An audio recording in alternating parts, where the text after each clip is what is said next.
that money, ma. I be on the money grind. Money say I'm hella fine. I ain't worried about no debt. I be working overtime. They say I'm a triple threat. Couple bodies on the stretch. Headhunter. Hey everybody, it's Kitty. We are back for another episode of Hustle Season. We are on season 3. So we have a very special guest here in the studio. Go ahead and introduce yourself. Hey, what's good, man? My name Dirty O. Fourth to North is the brand. Shout out to Armadale Vodka. Shout out to Hip Hop Weekly.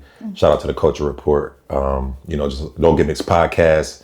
We just got a lot of things going on, a lot of connections. People I'm affiliated with, so definitely want to shout everybody out. Okay, the shout out early in the game. We got the shout out early in the game. What's that, Pocket, right? Yeah, that's Pocket. Yeah, you already know. All right, so yes, we have you here in the studio. Yeah, glad to be here. We've known each other for a very long time. Yes. You've been working ever since. Yes, yep. Non-stop working, hustling, always got something going on. Yeah. You just dropped the project. Yep, January 23rd. Okay, so tell us a little bit about that project.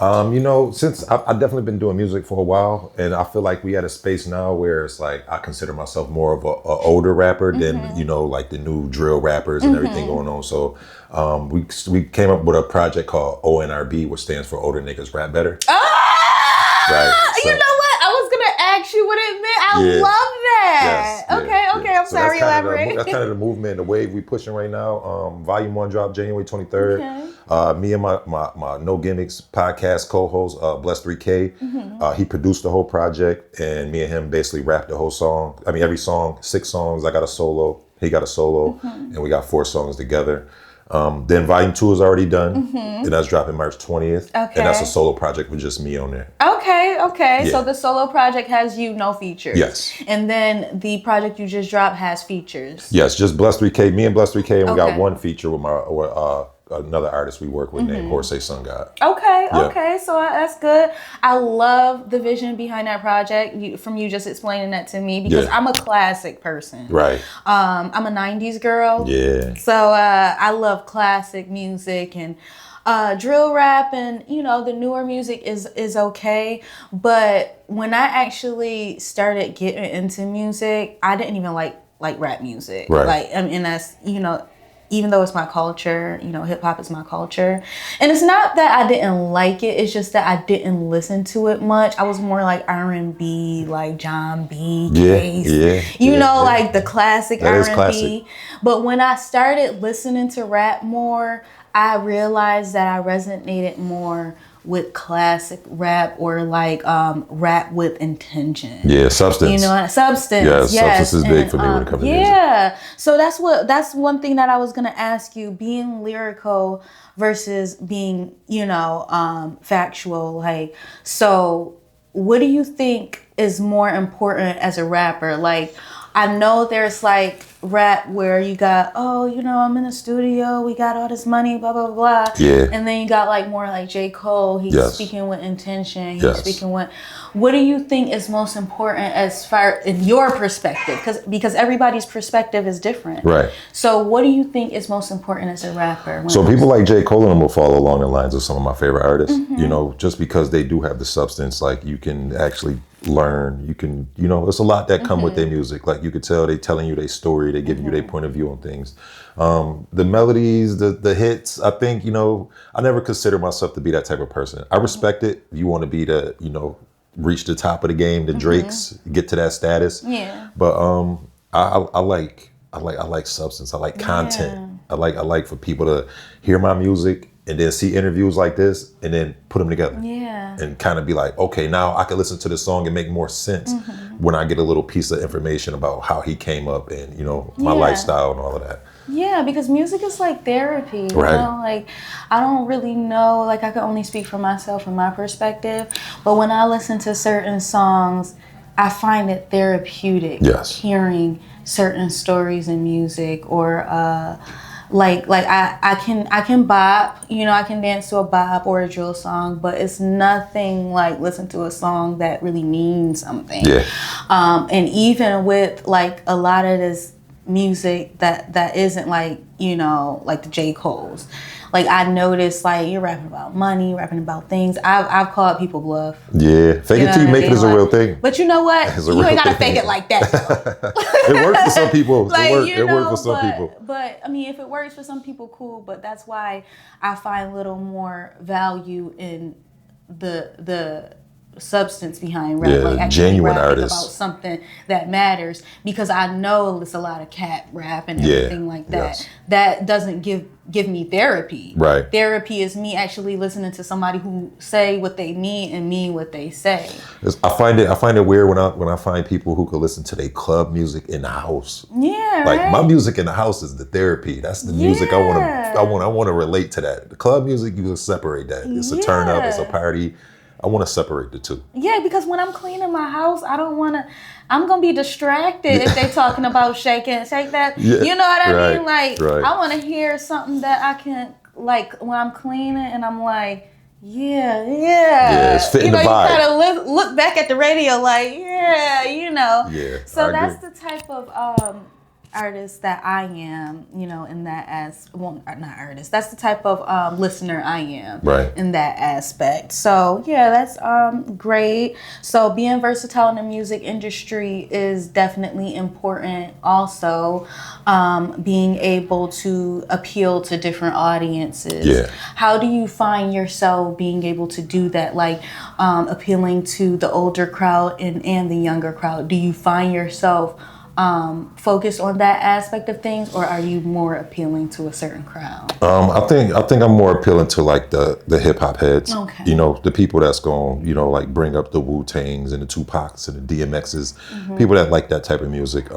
I've toured with Benny and Conway multiple times, so getting on those stages will let me know like that's kind of my wheelhouse right there. You know, like they kind of crowd, because I'm kind of cut from the cloth that they cut from, and it's weird to really find out that most of them people is white college kids. Yeah. Yeah, that's buying all this drug talking music and shit. It's like, they love it. yeah, like a lot of crowds was like college white kids. Yeah. You know, like and you could see the connection in the way that you could see like they just living through the music, you know, something they don't understand, so they kind of living through the artist. Yeah. Yeah. And enjoying it, and like just enjoying the culture. Yeah. You know? Finding younger artists that like this type of music or younger crowds that like this type of music is kind of interesting to me, because it's like you could tell that they have some type of common sense. You know, it's Yeah. like they don't want to just hear about you killing people all day. Right, Like it's right. like, okay, like, oh, you said this, and they can know why you said it. They could catch a metaphor. They can catch when you being witty, you know, like they could catch a punchline. Yeah. And it's not just like Not just listening bop. carelessly. Yeah, I love that. And Yeah. I was just like, actually, an artist that I know, a female artist that I know, we were talking about like the different cultures incorporating themselves into hip hop music. Yes. So like, she was told one time, like she was on a lineup for a performance for Black History Month, and when the flyer and stuff came out, she wasn't on it, and she's a Hispanic singer, Right. though, and when she asked why she wasn't on the flyer or the promotional material, the person basically was like, well, you know, we're focused on the Black artists. Wow. You know? Yeah, Yeah. it was kind of like, I was very, like, I ended up crashing out on live. Yeah, that's distasteful. That's kind of distasteful It's right so there. distasteful Yes. because, like, in my experience, hip hop is not just A color. African American. It's like it's not a color It's behind art. it. I know a lot Yes. of different like races and everything who enjoy hip hop music, and when I heard that happened to her, I was disgusted. Yeah, that sounds crazy. Yeah, so like, do you feel like, how do you feel about people limiting hip hop to a certain, like I know I like don't different. I don't like the closed-minded people. Yeah. I don't like that if you don't have a certain look or that you can't be accepted, Mm-hmm. you know, or if you're not from a certain place. Like I don't think that fit in hip hop, because Yeah. I think it is art. Like, you know what I mean, and not to just put it on like a stereotype, but it's like Black people do this a lot, you know, and it's just like they like, oh well, you don't fit that bill, so Right. we can't accept you. When it's like when you look at somebody that's actually doing art, it's like they not. looking at color. Right. You know what I mean? Rock and roll, they not really looking at color. They look past all of that and kind of listen to the music. It's about what you presenting us. So I think that all art should just be based on your art, you know, what you're providing. I don't think a color or none of that should matter. I think it's kind of crazy. Even that story is crazy. It's crazy, right? It is. And I felt for her. Yeah. I was like it was just like such a slap in the face for somebody who actually want to do hip hop, and like you put like a lot of energy into doing something, like even if you are stepping outside of the box. Yeah. And it's kind of like a what do you call it? Like a shutting somebody down, like a rejection. Yeah. And that hurts. So that sounds crazy. I ended up having a conversation with her and like letting her know, like, don't ever let nobody dim your light. You just gotta work with people and be around people who understand you. Like-minded individuals is important. Yeah. So shout out to her. So another thing that I wanted to talk about, I know, are you still vegan? Yes. Yeah. Vegan yes, is okay. Yeah. So I was vegan. Yeah. I know is kind of like a disappointment, but I was vegan for a year. Then I ended up just being pescatarian. Yeah, but I kind of switched too, just because it was like the protein. Yeah. Yeah, so I probably went like 5 years vegan. Yeah, just like all plant-based. Stayed away from mostly like the dairy, the eggs. I stayed away from everything. It was just, but I was lacking protein. Yeah. So it was like, that's when I started picking up on fish again. I was lacking protein too. Yeah. Like I needed that. Like I was trying to find like other sources. Like I was messing with the plant-based stuff for a minute, and I did like some recipe because I like to cook. Yeah. Like I'm a cooker. Like when I did go vegan, I would go on Instagram and just type in vegan meals because I like to eat. Yeah. So like I'm not just about to be eating salads and stuff all the time. Like we about to make something shake. So I would do like vegetable stir fries or a lot with like the lion's mane mushroom. Yes, mushrooms is an important substitute. Was my favorite. Yeah, you can make an oyster fry mushroom up like taste some like chicken. Fried Yeah, chicken. do. Like I had batter, everything. Like yeah, that's a fact. So, but I did notice that when I was vegan, like I had a lot more like clarity. Yeah. You know what I mean? So, like as far as veganism, health, and awareness, like how do you think like your health incorporates into making you your health? Did I say health or health? Your health incorporates into being your best self. Like what advice do you have for those who are struggling with like diet and everything and just want to be their best self and put the right I think discipline. I'm big on discipline. So it's like, you know, and willpower is needed when you're doing something like that because it's just, you know, it's like a drastic change to your body. But I think after you like put some time in, you know, you put some weeks into it, you can actually feel the difference. You know, like when you wake up, you feel the different. You know, it's like you're not dragging, you know, you don't got that like the itis. You don't get I haven't had the itis in 7 years. Right, you know, like when you eat and you just want to lay around and do nothing. Like, you know, so I think like, I think it started with my mom. My mom and my aunt passed pretty young in their 50s. Okay. So that just made me like, and then, you know, Dr. Sebi, the word on Dr. Sebi was getting real big around that time. So it just made me like, you know, like look into it. And then it just became like, okay, like, can I do it? And then once people started saying like, yo, you're more addicted to the seasonings than the actual food. Yeah. So it's like, if you could cook these mushrooms up. With the seasoning? Because I can't. Treat it like it's a piece of steak. Like, you know, like, you might not actually get the same taste, but it's like, I think the benefits of it is amazing. Amazing. Yeah. It definitely got like the best version of myself, even with music. Yeah. You know, even with like, I like to play sports, things of that nature. It's like, it keep me at the top of my game. Yeah. Where people be like, damn, my nigga, like, you still out here hooping? Like, and do things that make you feel good. Yes. Like incorporate your health, the things that you like to do, your hobbies, your fitness, all of that is important into making you your best self so that you can do music. Yes. You know, people don't realize like, you can't like sitting around eating McDonald's or all of that all the time. Like ain't nothing wrong with McDonald's, but just putting all of that on your body and having to get up and work and go to work and do your music and follow your dreams. I don't think people understand. So I did like 3 weeks. When I did the Conway tour, he probably had like 16 to like 18 dates. And I think I performed on like 11 of them. So it was like, you know, I was like plugged in with like his manager at the time. So shout out to Think OJ. OJ was that's my boy. So he like looked out with like a nice little package for me. But we drove. I drove by myself. I grabbed a cameraman. And you ain't come get me? Dang! Right. I grabbed the cameraman and I'm like, yo, as long as you with it, I'll take care of all the food. I'll take care of the hotels. All I just need you to just capture all the footage. Content. And we drove state to state for 2.5 weeks. That's good. Yeah, it was like That's an experience. ambition. But at that time, it's like when you realize the toll like that a tour would take on your body. Yeah. When you're not sleeping right and you're not eating right, like it's like it make it way more demanding. So it was like me being healthy along that road, it was like, let me see like, oh, okay, like I can stay out to 3 a.m, go get 4 hours of sleep, jump up and do 7 hours on the road and rest for 2 hours and do another show and then do it all over again, you know, like consistently for, 2-3 weeks. Yeah, and as long as you're feeding like the right things in your body, I feel like, because like I took a step away from like a lot of fast food. Yeah. Now I'm still cooking a lot. And I'm gaining and everything like that, but I'm like more meals that make sense. Right. Things that make sense. And I realize how important it is on me. Like I don't like stuff myself. Right. And I'm able to wake up in the morning and because I found myself dragging when I was eating unhealthy and I smoke here and there, but I don't do it as much.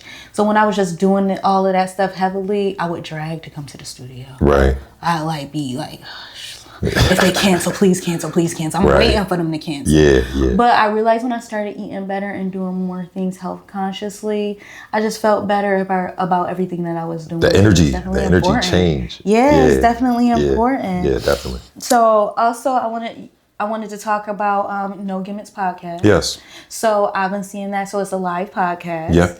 And how often do you shoot the podcast? We go once a week. Okay. It's crazy. We started like COVID. We was just like COVID came and we was like, man, like we need to do something with our time. And it was just like we started ordering equipment and it just started with just us like just talking about sports and stuff.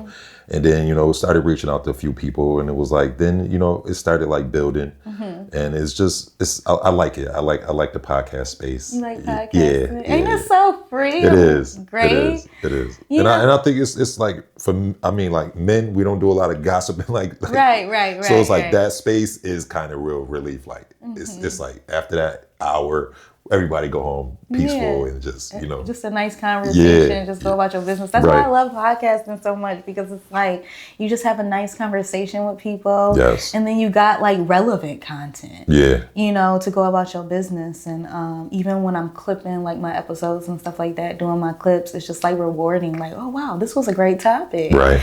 So that's great. Or the feedback sometimes too. Yeah. And the guests though, I would like to shout out Shay Noor. She was the first guest we ever had. Yeah. And like she did doing big things. So for her to take time out and sit with us was important. Jamal Gasol, Love that. DJ Bandana Black, like You had some good guests. Yeah, a lot of battle rappers, Real Deal, Bill Collector.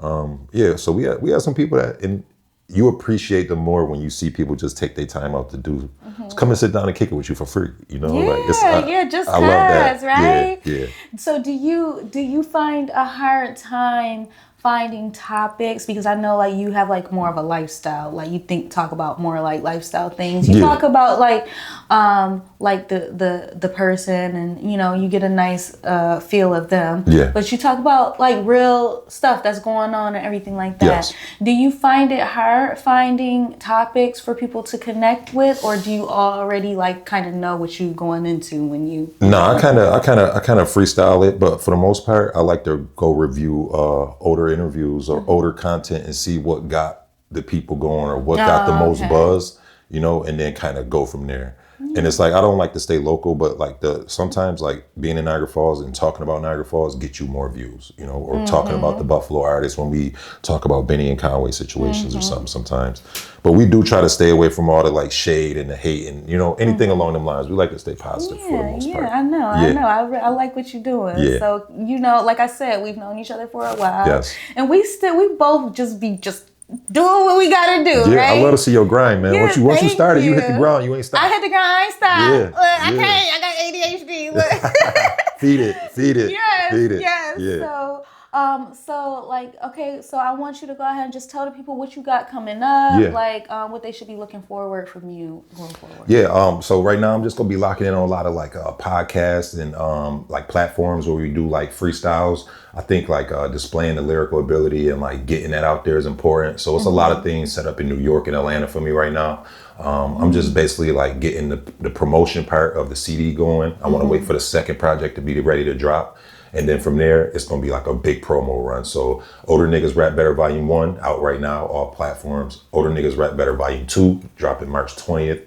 We got Older Niggas Rap Better 3 in the works already. You know, Shay Nor, we got some production from Shay Nor on there. I don't know about features or nothing yet because it's down the line, but I'm just planning for a big 2026. Yeah, as you should. Yes. And I love that for you. And so, yeah, make sure y'all check him out. He got Yeah. like a lot of things coming up. Any performances, or are you kind of just working on it? Yeah, well, right now Atlanta, my boy got for the Culture Report that I shouted out in the beginning. He got a situation in Atlanta, so yeah, definitely. I think that's April 3rd in Atlanta. I don't know the exact location or not, but you follow me on all platforms. Dirty042N.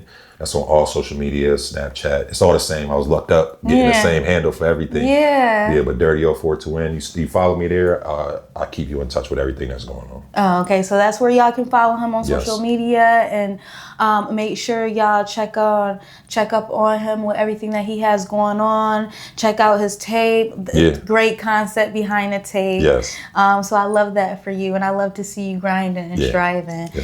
And y'all make sure y'all hit that subscribe button for Kitty Quinn Productions, and so you can check out everything Hustle Season, all the great guests that we have.